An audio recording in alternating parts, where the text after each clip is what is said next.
The best part about working for Johnny Worsham, aside from the fact that he paid reliably and in cold Yankee cash, was that he insisted she never wear her spectacles while on the floor, which meant that Belle never had to really see any of the men she served, not unless they came quite close, which some of them did.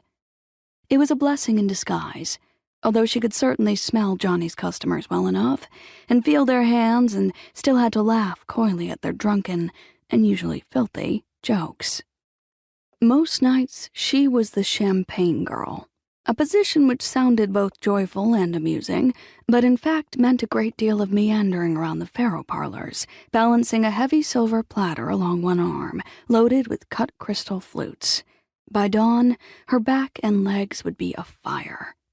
Some nights, the Tuesdays and Sundays Franny had off, Belle was the piano girl, playing a series of tunes carefully selected by Johnny himself. There were 32 in total. She had memorized them all. She couldn't advance to the position of dealer, the girls who received the best tips, because that would require her spectacles again. She tried to convince Johnny that she could read the cards well enough without them. The world was only slightly blurred, really, but he refused to take the risk.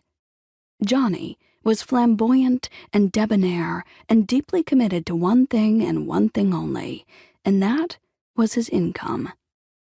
She supposed she couldn't blame him. Worsham's illicit gaming saloon was the most popular in Richmond, not in the least because of the beautiful young women he hired to work in it.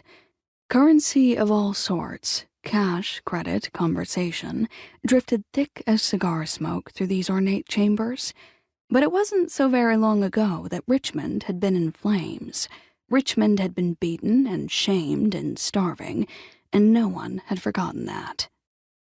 Money meant everything now. Maybe it always had.